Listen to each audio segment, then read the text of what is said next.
Just, every time I do this, the stupid gong does not do what it's supposed to do. So we're going to do it again. Welcome to the Zachrilege cast.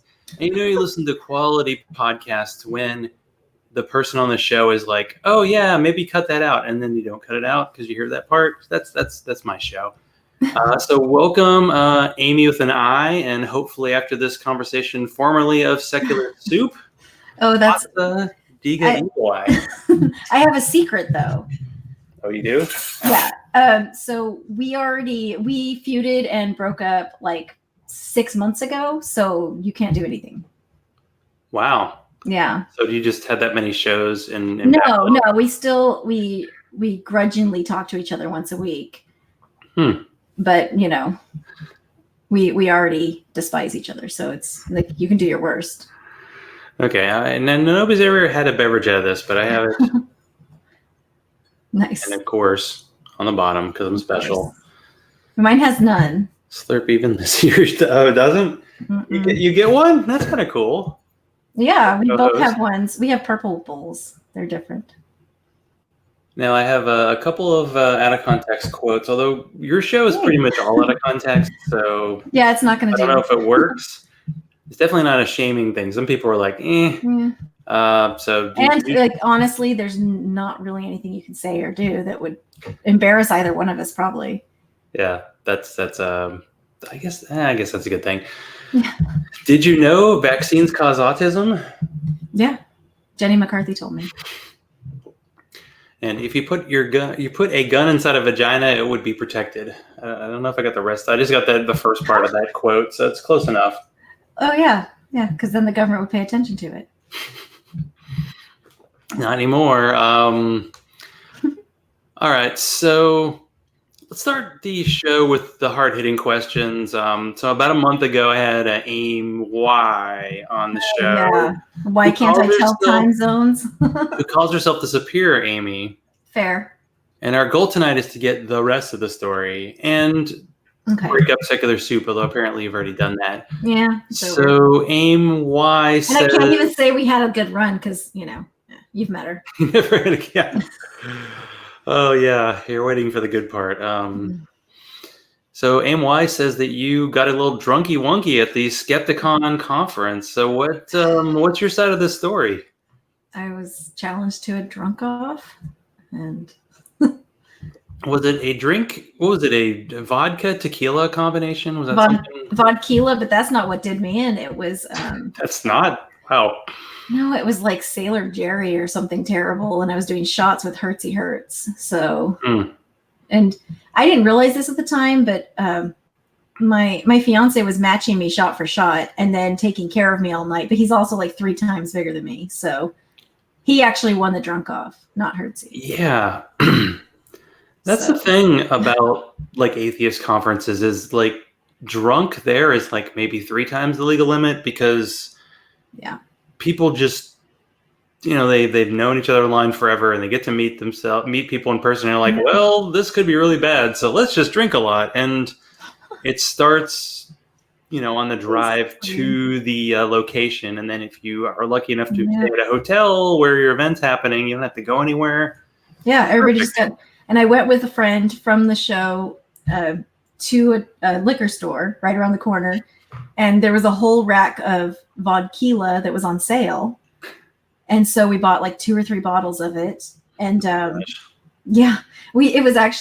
was vile. But Maddie's wife loved it. So we sent it home with them. We're like, here you go, take it. So I figured for beer number 2, perfect to have a Wild Heaven Gravitational Wave. Nice. Russian Imperial Stout brewed with smoked cocoa nibs and raspberries, because that's how fancy I am. That sounds good. I'm drinking Walmart brand. Got the nice color. Where's my camera? I don't even know my camera. It's somewhere up there. Yeah. Yeah, I'm bad at this. It's Walmart brand bubbly water. Wild cherry. Wow. To you and yours, right? Yeah, I'm not fancy tonight. Well, how was your experience at the Skeptiprom? Even though you might have been either drunk or hungover? Both. I drank enough that I took a nice 4-hour nap and I woke up still drunk but sick. So it was, a fun combination. So yeah, it was fun. It was a lot of fun. I met a lot of people in person that I'd only known online. And that was fun. Had you been to like an atheist conference before? Years and years ago, before I was anyone before I had a show or anything, I went to Apostacon in Dallas years and years ago and met Penn and Teller and other people. That's a good one. So you're in a, is it undisclosed area of Texas? I mean, it's been disclosed basically. But it's like a relatively small town there. Yeah. I mean, it's undisclosed, but I live near enough to Dallas that I can drive there. So both you and the other Amy are kind of in smaller towns then? Yeah. You're saying there might not be too many other atheists in your area? I mean, no, probably not. Not a lot. There's more than there used to be, though, because I was at work, people will start talking and just kind of, you get the impression that they're not exactly super religious, which is nice. It is nice, but was it nice to finally get to meet your co-host in person? No, she's way worse in person. Way worse? Wow. Yeah. Like you get an idea of how awful she is online, and then you meet her in person and she's worse. So, yeah. Well, I think that's what she said. I know. I'm sure. I just want to see if your stories matched up, after all this time, the cold light of day or whatever. And now here we are. Right. It's like the opposite of a halo.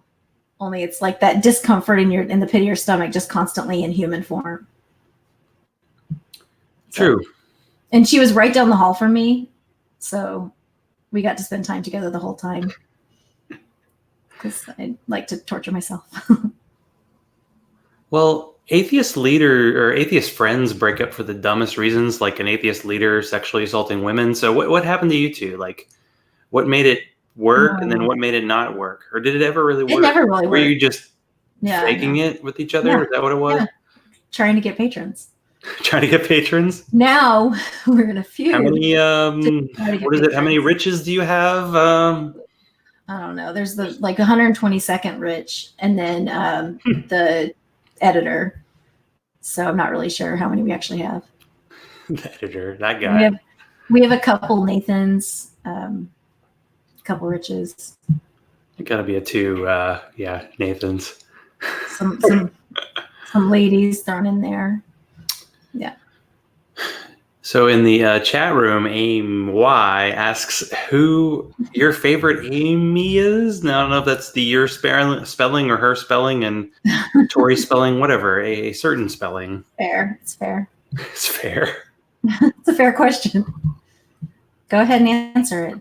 Wasn't there an Amy with a Y who killed her kids a while back and said God told her to do it? I don't know. Maybe that's somebody else.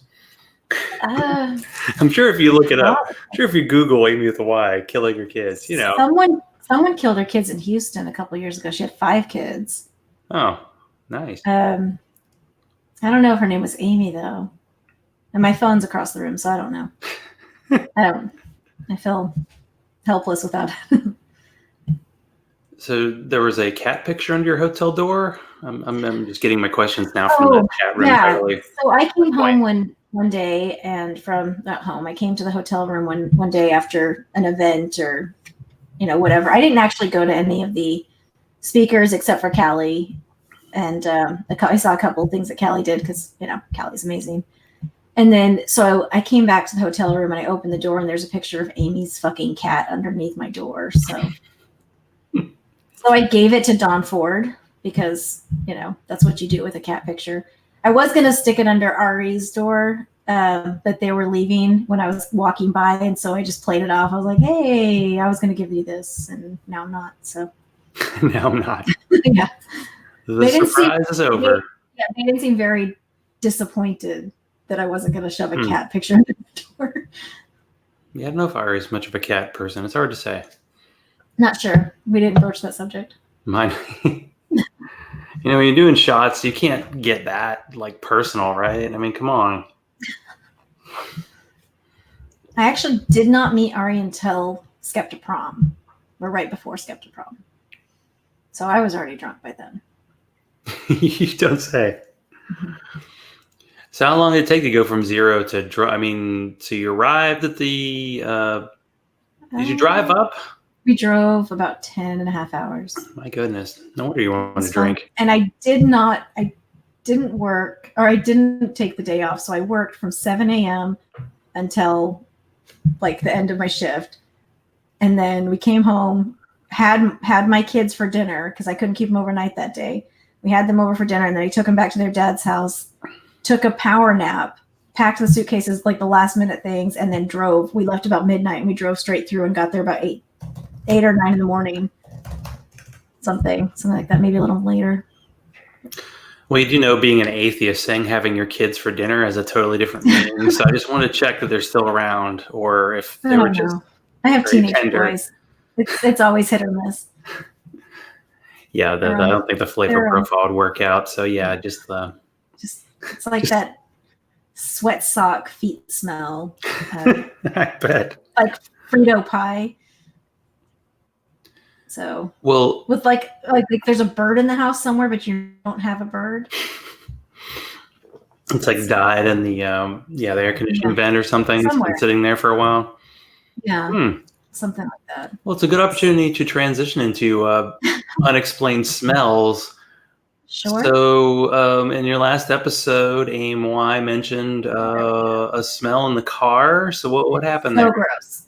So gross. So we were driving up. Gentleman caller and I were like, something in this car really smells, and so we pulled over to a gas station and we searched the whole car. And we couldn't find anything. We'd vacuumed it out, and we'd kind of like thrown away all the trash that was in there because maybe there was some rogue thing in like a bag in the glove compartment or whatever. And so we threw away everything. And so we just kept driving. We're like, we couldn't tell if it was less or more, if it was just like lingering. You can't really tell with smells sometimes. And we'd kind of grown nose blind to it. So we're like, I guess we'll just drive and we'll figure it out. So we get there and we park it in the parking garage in St. Louis, and it was like balmy. It was just warm and humid. And then we went inside, and this was Friday night. And then I believe it was, Friday morning. And then Friday night we went to John Willis's for dinner, and Amy got in our car, and it was like 20 times worse. So it had grown while we were in the hotel, and we were like, I don't even know. It's inexplainable or unexplainable. We don't know where it's coming from. I was so embarrassed because it was like this living, it was like a second or another being in the car, like the smell. And so we get there, we go to his house, and we get back in the car. I was like, oh, I forgot how bad it smelled. And we did it again. We pulled over, we searched the whole car on the way home. We couldn't find it. And then like a week later, we found that one of the kids had shoved like a breakfast sandwich they'd taken one bite out of down inside the passenger side door in the back, like way in the back of the car. And so we missed it every time we did a search because it wasn't in like the part where you stuff things. It was in like the door handle, but not the part that opens. I can't even explain it. It was easy. It was easy to miss, and it was gross. Is there any coming back from that? Like sometimes car gets a smell, it's hard to defeat that. I think there's a Seinfeld episode about that. Yeah, it's not my car, so I don't care. Oh, well. There you go. That works out. My car smells just fine. So do you think, all things considered, you will go back to Skepticon and, I don't know, do you have any advice for people, like first-time atheist conference, how to act? It's a really fun one. Don't look Hertzie directly in the eye, or she will challenge you to a drinking contest. Also, everybody's just really cool at that one. It seems like it was really chill. It was very cool. The speakers were good. Everybody just had a good time. It was a lot of fun. Well, I think we had a discussion when AMY was on about like kind of conference theory. Like there are people who go to conferences and just kind of hang out with people because these are people you've probably met online, but not in person. And then there are people who are like, no, we have to see the speakers. Right. It's like two different types of people that go to go to conferences. And they get mad if they miss one. Or, right. You know, well, that's how like, it was. There's two people they want to see at the same time. No. Right. Well, when I was at Apostacon years and years ago, that's how I was. I had the entire itinerary. We got, VIP specialty backstage passes, and I had like dinner with Penn and Teller, and I did all of these special things, and I went to every single speaker that I could, and I had there's all these lunches that you can have with all of the hosts and all of the speakers. And this one I was like, I don't care. I just want to meet my friends. I just want to hang out with people. So go to the liquor store and buy garbage.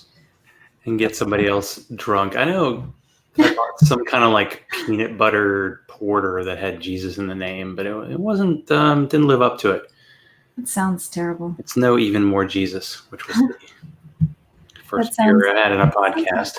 Very terrible. How? I'm not sure. I'm trying to twist my laptop and get it right. And I have a webcam. It's just not, I don't know where it is. Oh. So it's just my laptop one right now. I see you. You're right. You're right there. You're doing just fine. Okay, good. I don't remember like the first time when I think I had both of you on. Did we talk any about kind of your religious background? Because you have that Mormon thing. That's why I think Ibawai. Do you ever explain Hasadiga Ibawai to former Mormon people, or is it probably not a good idea? They probably hear it a lot. Just because it's a cultural thing almost. At this point, yeah. You don't really. So former Mormons go through these stages where they want to talk about it all the time. They want to talk about the damage and things they learned and the cultural things that are, South Park and stuff like that. And then you get to this point where you're just like, like you don't anymore. I mean, so you were raised in this religion. Yeah. Did you, was like the age where you're like, okay, I'm done. And then when were you really done? Because usually people like think that, and then it's like a decade. Didn't really transition out. It took me 45 minutes. Oh, wow. A long one. It was a hard, long 45 minutes. And I know the exact time because it was during a humanities class in college.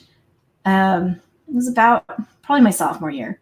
And so I walked in fully Mormon, and something she said triggered something. And I've told the story a lot. I don't know if I want to tell the whole story, but she just kind of triggered something inside of me, and it just the thought process. And by the time I'd walked out, I'd realized that it was all just a house of cards and it was all bullshit. And I walked out mostly atheist, but I was calling myself agnostic for about 6 more months. So. But did you have a really religious family, and was that a difficult situation to deal with? Yeah, it wasn't really fun. And I was married to a Mormon man, married in the temple, had Mormon children. 2 of them were baptized at the time because they were over 8. So, yeah, that was fun. It took me probably a good 6 weeks or so before I even told him where I stood, and he took it in stride mostly, but he still took the kids to church with him for about 4 to 5 months without me, and then I kept giving him podcasts to listen to and things to read and trying to plant those seeds of doubt, and eventually he loved the church also, which was good. So that was nice. So, but I like to tell people when they ask me if I was ever Mormon, I tell them I was Mormon once for about 33 years. So give or take, yeah. Yeah, give or take. I don't know. Joseph Smith even lived that long? I don't remember the exact. He wasn't that old when he died. I mean, I feel like his 40s maybe. I mean, I know I'm older than Jesus. I think Joseph Smith died at around the same age because they tried to make him into like a deity. So I'm pretty sure that it's around the same age, miraculously. But I don't know that off the top of my head. I know he wasn't old. Yeah, I was kind of wondering how it went with with a spouse who was a believer, because I had like one of like 3 guests I've had who've been believers. They did a podcast for a little while called Unequally Yoked, and the guy had left Mormonism, but the wife was in. Like she was all in. Nothing was gonna get her out of that. And I don't know if it's changed. Fairly often. It's a tough one. There's a lot of support groups for both partners. So in my case, we did leave together, and then we went through, the whole losing your faith and figuring out your life and your family and all of your dynamics and everything on the other side of religion. Because on inside of religion, that's just, especially Mormonism and other fundamental religions, where you get married so young and you're just told that this is who you are and what you're supposed to be. You just kind of, this is it. But on the other side of it, outside of religion, when you actually are allowed to use your own brain, you realize that you don't necessarily match with the person that you just ended up with, especially when you get married so fast and you're so young. So then we had this whole, on the other side, then we had this, this is not who I would have chosen, It's like, we both got out of religion now. Yeah. Ooh, wait a second. Now what? Right. Because we were like, I was 19 and he was 22. So we were babies. And that's kind of like the Mormon. About 3 months. Like, isn't that the way they want it? Because don't the guys go on the mission for like, is it 2 years? I think they've actually shrunk that. They go for, I think, 18 months now. But they leave at 18. They used to leave at 19, but then they leave at 18. And so when they come back, they're just expected to get married and start having babies. So, which is terrible. It's terrible. So. But was it tough? This is something as a non-kid having an ever believer. Is it tough with kids? Like, do they hold on to the religion, or they kind of let it go like you did? Well, my youngest was really young, which was good. She was like 3. So she didn't really notice. She just said, I miss going there and playing with toys. I'm like, look, you have toys here. You're good. There you go. Cool. My older boys, one was 12 and one was, I think, 8 or 9, somewhere around there. And the oldest had some trouble letting go. Because I left right as he was supposed to receive the priesthood, which is, it's the power from God. Just, I don't know how else to say that. For boys. For boys, that they get it at 12. What's the age? Okay. 12. And so at 12 years old, he would have more power than me. And so I forbade him from getting it because I didn't think that was a fair thing to give a child more power. And, he had more rights than his own mother. Like the thing is, if the father is gone, the 12-year-old and older son takes over. When I'm right there, it didn't seem very level. So, well, when you see how Mormons treat women, and then you get in the atheist community and see how atheists treat women, do you like, maybe I could go back? No. Or are you like, no, you're done? Never. You're good? And so I had to point it out a lot because my ex didn't see it either. I was like, hey, women are treated very poorly in the Mormon church. And he was like, what are you talking about? And so I started listing all of these things and talking about all of the inequalities and how I never had any kind of equal footing. And it wasn't until I pointed it out that he was like, oh yeah, that wouldn't be cool. I'm like, yeah, that's been my entire life. That, when we were in Young Women, the young women would learn about how to cook, how to clean, how to sew, and the boys would be shooting guns or fixing cars or playing basketball. And we're just trying to become wives. It's not very cool. Do they still sell the planet? And do they say, hey, the multiple wives, just let that go? No, I haven't been a part of it for a long time, but they're still, that's the celestial kingdom is the planet. And everybody gets their own place to be. If you're a male, the women just have to be their concubines, basically. I was real mad that I didn't get my own planet. But it wasn't. This is the part that I don't remember because I have a lot of former Mormons on. But right, Doesn't the husband get like a special name and the wife gets a special name, but the husband gets to know the name, but the wife doesn't? Right. Yes. Some kind of like secret. Did he have a secret name, and did he ever tell you what that was? Yeah, he did. Eventually, after we'd left. But then he didn't remember mine. So I told him mine, and then he didn't remember it. Didn't remember? Oh. Right. Wow. And so I was asking, like, who would you have been calling up in heaven if you didn't even remember my name? You would have just ended up with some other wife. Which at this point, I mean, go for it. Yeah, it sometimes sounds like a reason to make an excuse to be mad, but gosh, do you still have the special underwear, or is that just a guy thing? I can't remember. No, it's women too, and they're terrible. And they're terrible. I mean, it's like a whole body suit, I think. Well, it's like pretty, it covers a lot. It's like long shorts, like just below the knee, and cap sleeved tops. But for guys, it's basically just an undershirt and boxers. But for women, it's so different than underwear. Like, that's not what women wear under their clothes. So it interferes with a lot of fashion. Yeah, it just seems like it would be very uncomfortable, especially in Texas, where it's a little warmer. Yeah. Summer. Or if you're pregnant and you're wearing them, or if you're nursing a baby, and they have nursing ones, but they're just like two flaps that just kind of stick together. And so when you're driving, just hypothetically, you'll be driving with kids in the car and just, pops open. And so you have just like a bunch coming up, and that's fun too. So you have to like try to fix your flap as you're driving. It's the whole thing.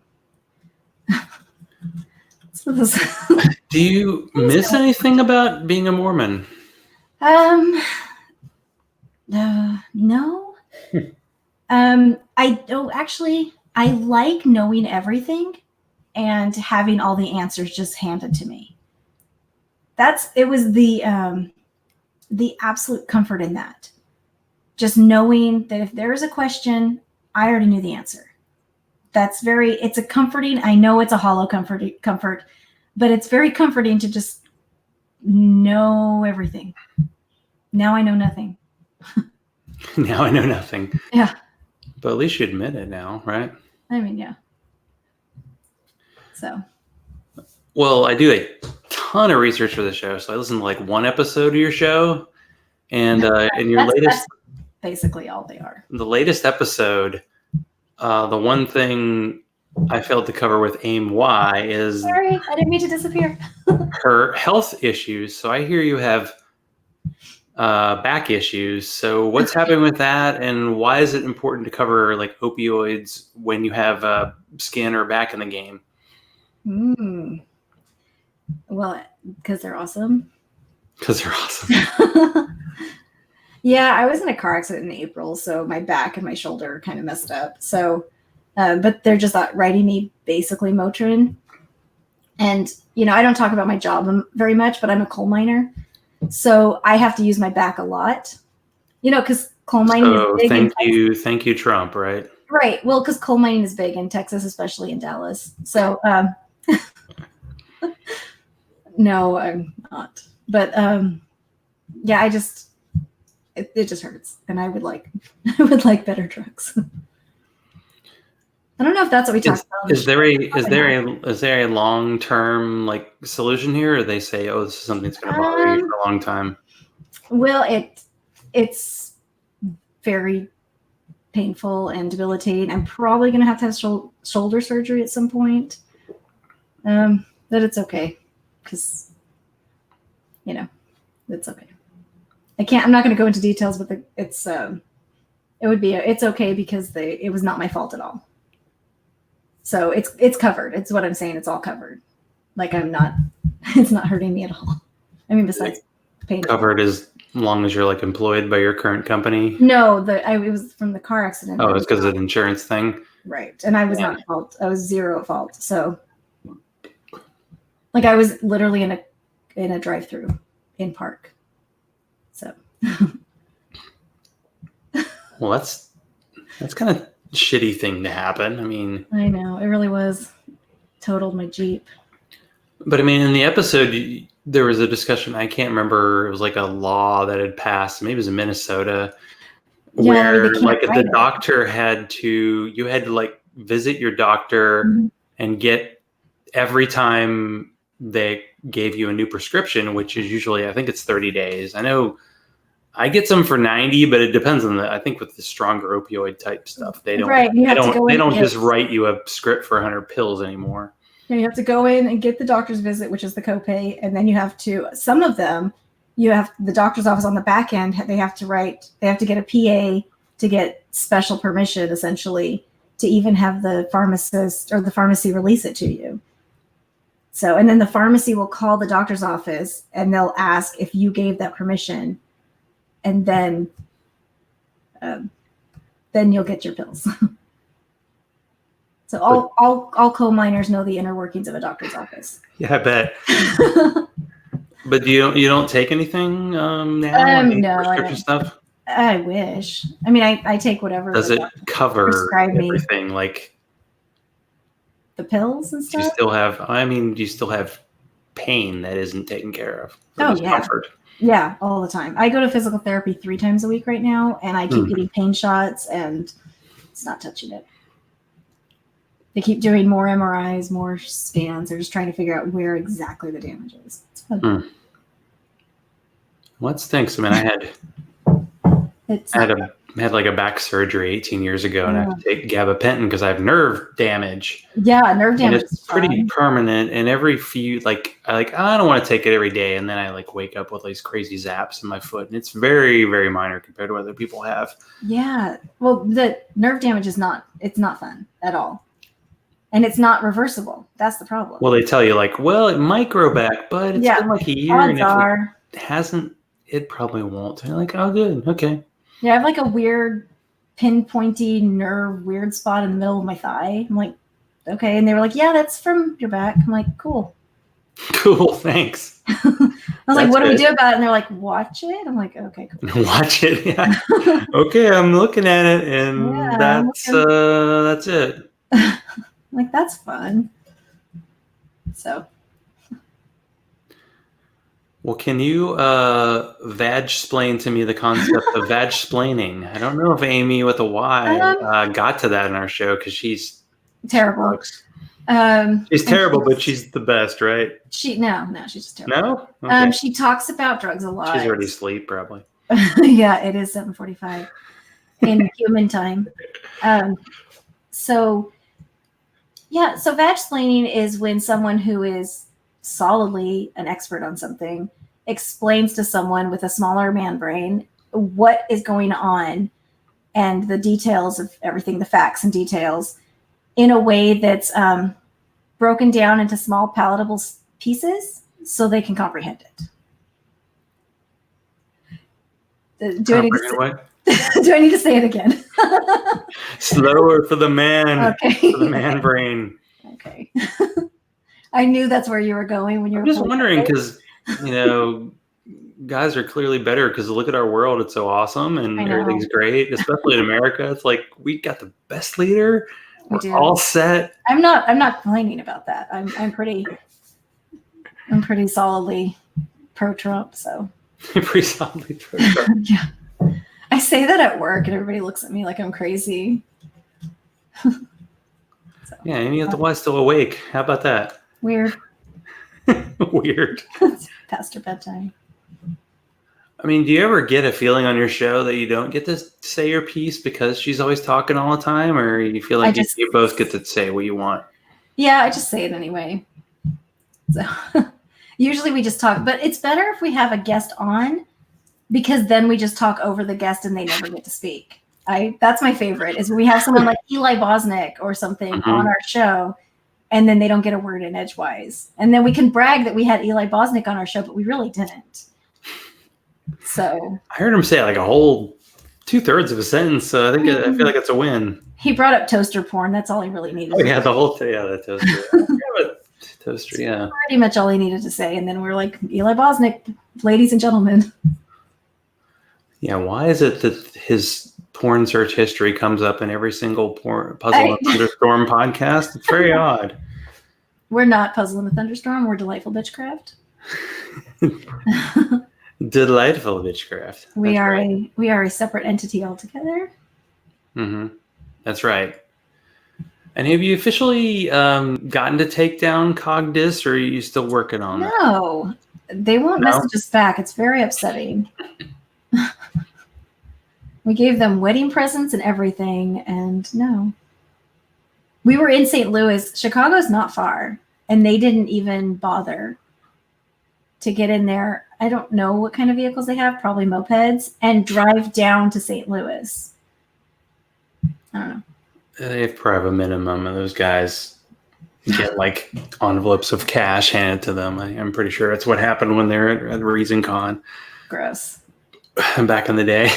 Gross. Exactly. No one handed me an envelope of cash. I mean, they did, but not for that. Yeah, no. I can't talk about that yet. No, it's not there.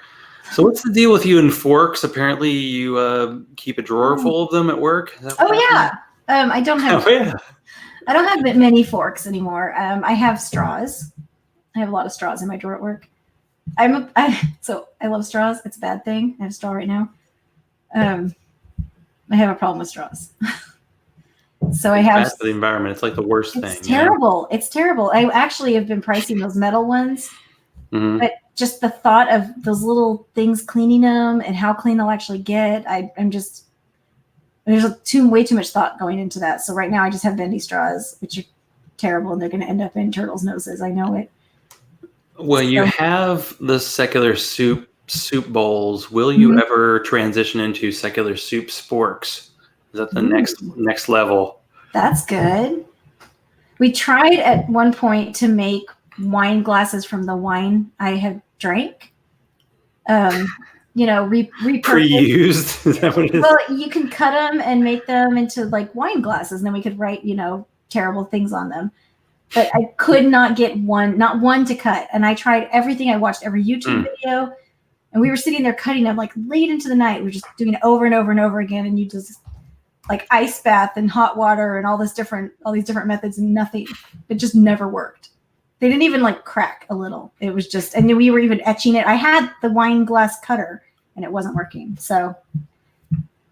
Yeah, I feel like if you really want to get into like a serious podcast fight, you want to go to a conference, get your glass, smash it into the thing, and go after him, right? Smart.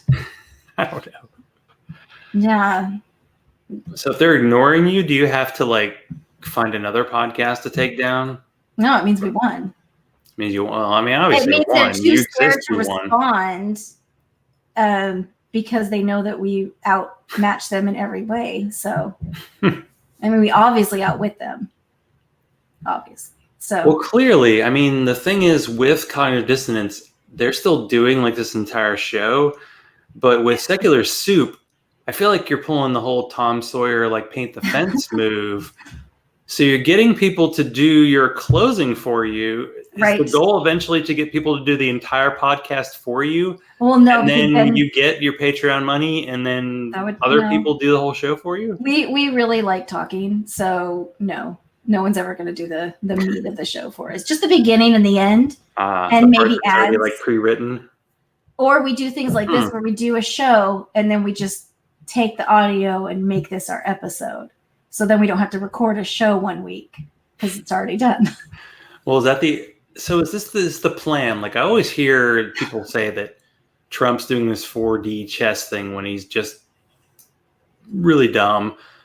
But I feel like too, you got some intellect going on, because when the last time I talked to Amy, she's like, "Hey, can you send the audio to Rich so he can edit for you?" And I have a feeling this might happen again. And it's like, you guys have like 2 weeks out of a month already done, and you have all this big time Patreon cash, where I'm. Oh yeah, we're rolling in it. Except you do the per month, I do like the per episode, but then again, I don't post that many episodes, sadly. So you have to probably end up ahead. How much we make per month? I keep the. Like, how many straws can you buy per month? I don't know. I just buy the big pack, so it takes a couple months to get through. Do you hear that, people? Secular listeners, she buys the big pack, thanks to you. Yeah. She can't go to Canada and get any like real good opioids, but she can get some freaking straws. This was actually a gift from a gentleman caller. He went into a grocery store one day to get something, and he came out and he had like this massive pack of straws, and I was so excited. It was ridiculous. So what's the deal? So we have this gentleman caller. Is this just a anonymous? Yeah, it's just some dude. Show person. Just some dude. Yeah. He's pretty great. So. Is that the dude in your life? Yeah. Yeah. Huh. Interesting. Met him on Tinder. Tinder, huh? As you do. So was it swipe up, down? How's it go? Oh, I swiped right, and then it was a match. So he likes to point out that means he swiped right on me first. So there you go. So he's definitely a Mormon, right? No. He actually. So we didn't realize it until the night before our first date, because we'd talked, online for about a week, and then I had this rule that I wouldn't meet anyone in person until I talked to them on the phone, because you have time when you're chatting to think about what you're going to say, and I want to know how people are going to respond on the fly, because I'm not someone who I don't speak slowly, and I want someone who can kind of keep up with me. And I want someone who's going to keep up with me, and I'm not going to be bored with, or if I tell a joke, they actually know it's a joke and don't take me seriously when I say that I love Trump or something, or believe me. I don't care if they believe me.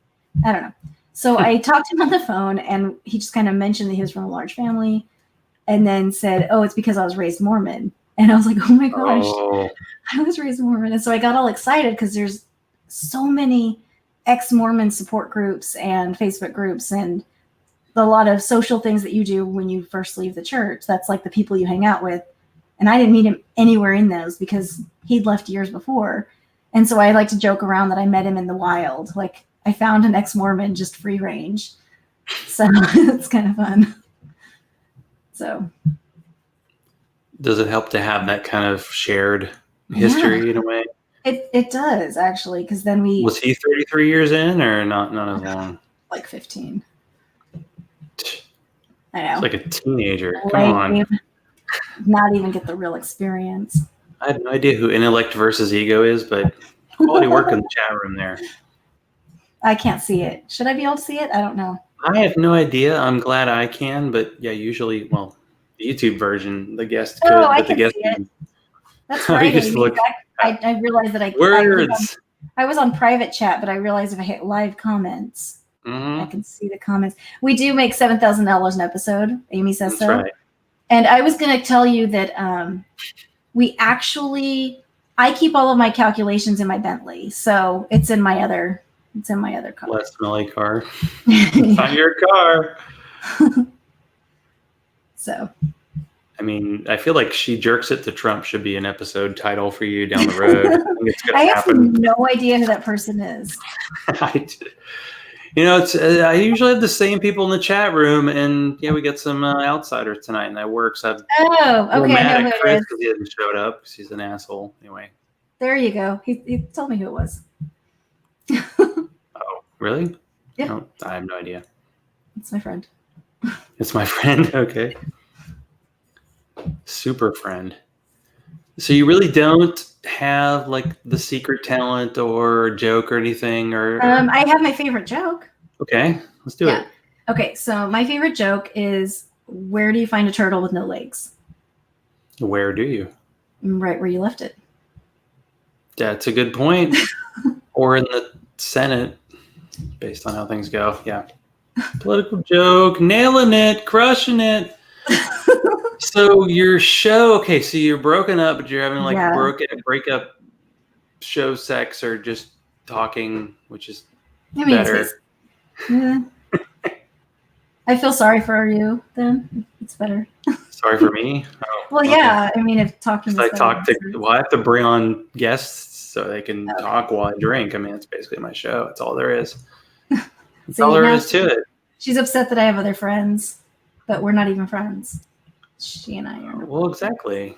Why would you want to be friends? I mean, that's you do a show together. It's like it's just strictly business, Right. All there is to it. Like sex. If that's how you do it, that's how you do it. You said talking was okay. When you're, when you're former Mormon, it's all about that. Right. It's all about. Wait, I got this crazy underwear. How do I move it aside? I don't know. It's just not happening. So I had this weird. When I went to the temple, I actually was told that it wasn't allowed to ever touch the floor, which sounded really nice, like you're cherishing something, you're taking care of it. But in reality, that doesn't work at all. Like that's not real life. So what I would do is I would put like a shirt down and then put it on top of the shirt when I was doing laundry to make sure it wasn't touching the floor, but it was on the floor. So it was just one of those little loophole things.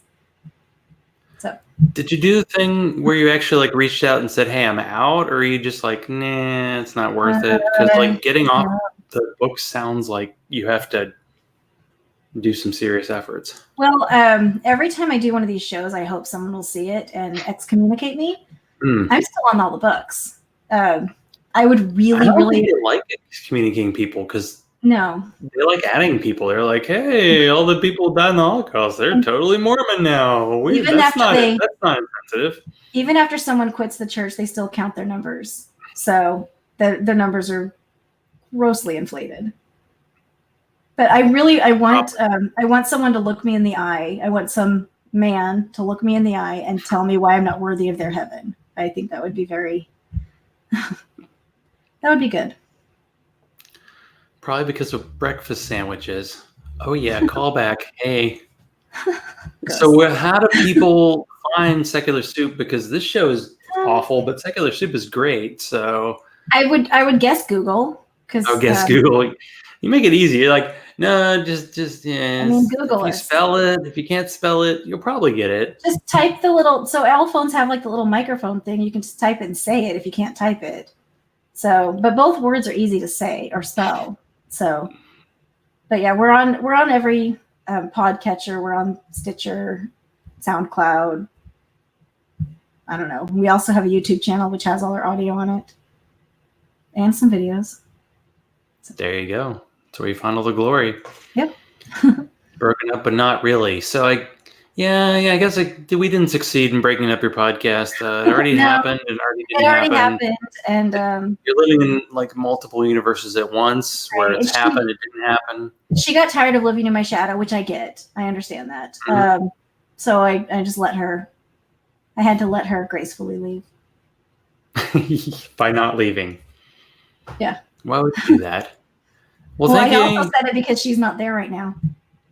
Well, thank you, Amy, for being on. Amy, I can't say the name correctly. That's my name. Yeah. But thanks for being on. And it only took a month to figure out time zones, which I think is that's about right. Okay, so I'm relatively smart in a lot of things, but for some reason, time zone math baffles me. Like it just baffles me. So I'm pretty sure we were about like 30 seconds from the end of the show. We were like, I can get it in a minute. And we're like, I'm almost there. Yeah, no. You guys were done. You were wrapping up. You're like, okay, thanks. Yeah, I feel like every time I've had like two hosts of a show who like aren't in the same studio, there's a pretty good chance one's not showing up for one reason, just because. Well, and I was the one that said that day worked. That because when you guys like, oh, Wednesday or Thursday, and I was like, Thursday's great. And then I had physical therapy, and then I had my kids, and then I had something else come up, and I was like rushing home, and I got home just in time. I'm like, I'm here. And you're like, yeah, that was an hour ago. I'm like, oh, damn. I feel like either your priorities are great or terrible, but we'll let the audience decide. So thanks again, Amy, for being on. People can find the show. Everything will be on the show notes. Or go to our website, Delightful Bitchcraft, and it's all there. It's all there. Mm-hmm. So it sounds perfect. So we will say good night. And again, Hasa Diga Iwai to all ya. Exactly. Oh.